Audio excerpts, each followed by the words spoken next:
Hey everybody, SirC here. I'm here with a good friend of mine, Ray Abrams. I've known Ray for over a decade now. Yeah, about 12 years, yeah.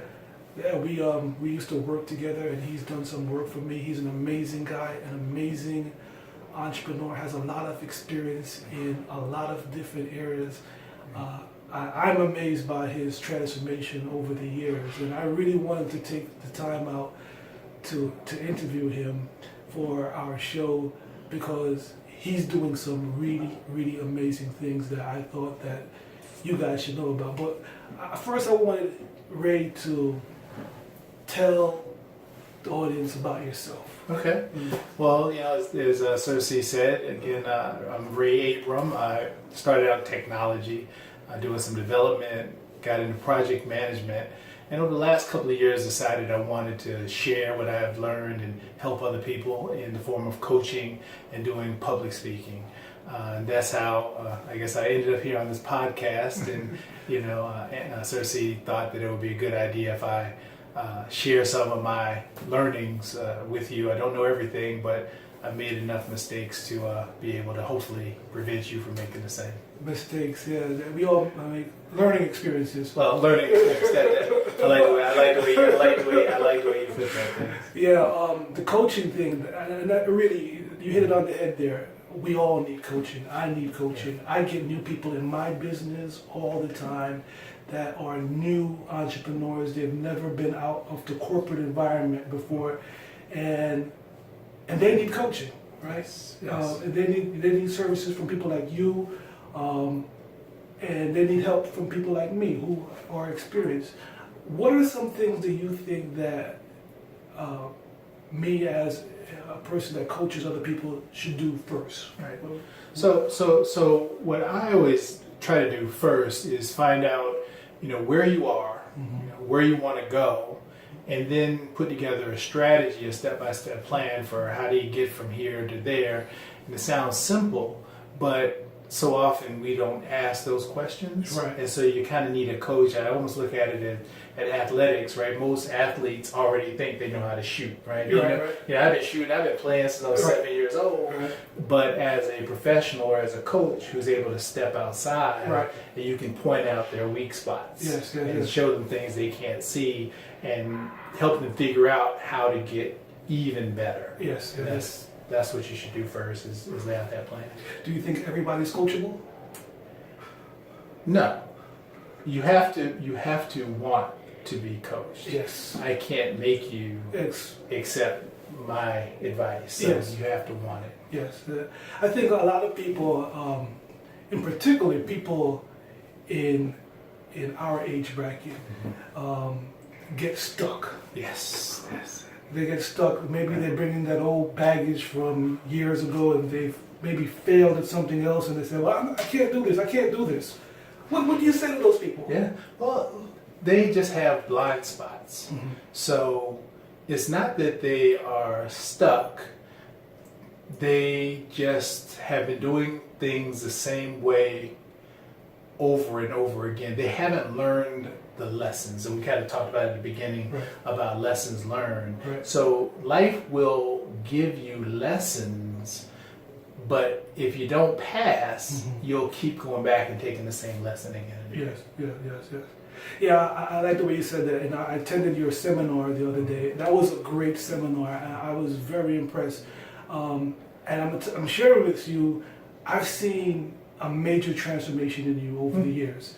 I remember when I first met you, you didn't stand as tall. And you didn't smile as much. Wow. I see it now. I see it now. I didn't say anything then, but the transformation in the last couple of years, I see a totally different new person. How did you come to make that transformation? Wow. A lot of reading, a lot of studying.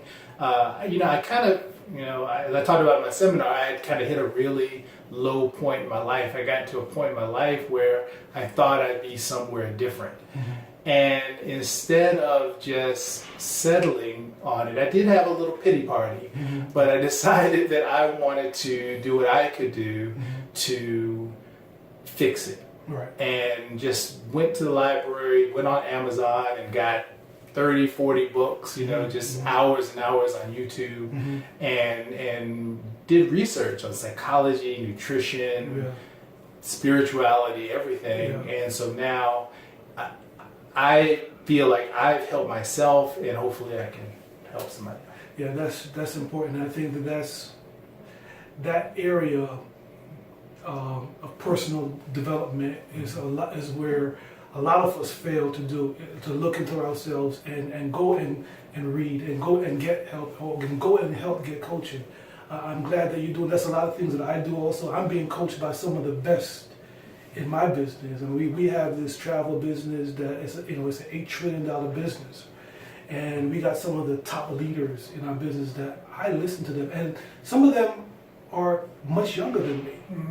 Some of them are, you know, at my age, but they all have this drive, and that's one of the things that I like about, you know, being linked up with you. You have this drive. The people that I work with have this drive, and that's what I think all us entrepreneurs have to do. We have to link up with each other and surround ourselves with really positive people. That's real. That's right. I mean, there's a common saying I use a lot, that you are the average of your closest 5 friends.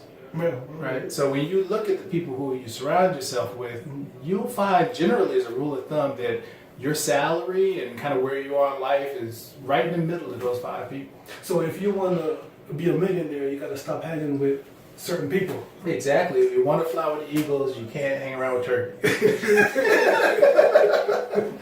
That's right. I like that. I like that. Yeah. So and I've been up in my game. That's why I've been hanging out with a lot of people that have taken me to this level that I didn't even know existed. Really. I mean, I heard of it. But once you're there and they're telling you these different ideas of how to do things that you've never thought about before, especially in my travel business, I do other things too, but my travel business, I'm just amazed. Yeah, I'm just amazed. So that's a really good point. So, where is your next event? Are you doing any I'm planning one in March. I don't have the location yet, though. I'll probably do it again here at the Gathering Spot. Okay. I really like it as a venue, Yeah. and I'm still putting it together. But mid-March, and I'll definitely let you know, and you can tell your viewers. Okay, great. I definitely would like to see you in November cruise. Oh yeah. So we'll set up that room for you. We have a lot of different things going on that cruise, and you as that speaker. I mean, I was very impressed with you when I came out here to the Gathering Spot and heard you speak. It was sharp. I would love to have you there as our guest speaker. I'd love to be there. I'd love to be there. Yeah. Great. Yeah, and you guys should come too, because this is going to be a good time. So Absolutely. So definitely come out and participate. It's going to be a good time on the ship. A lot of motivation, a lot of learning, a lot of transformation is going to happen over the days on the cruise. So if anybody out there wants to get more information, you can contact me. At the end of this video, I will have my information on there. You can get a hold of me. And if you want to get a hold of Ray to do, you know, public speaking events, I know he's always available. Yeah. I'll tag him on the video, and he can put his information on Facebook or wherever we put this on. Also. Sounds good. Sounds good. All right. Awesome. Well, thanks for allowing me to take some of your time. Sure. Anytime. We look forward to talking to you all the time. All right.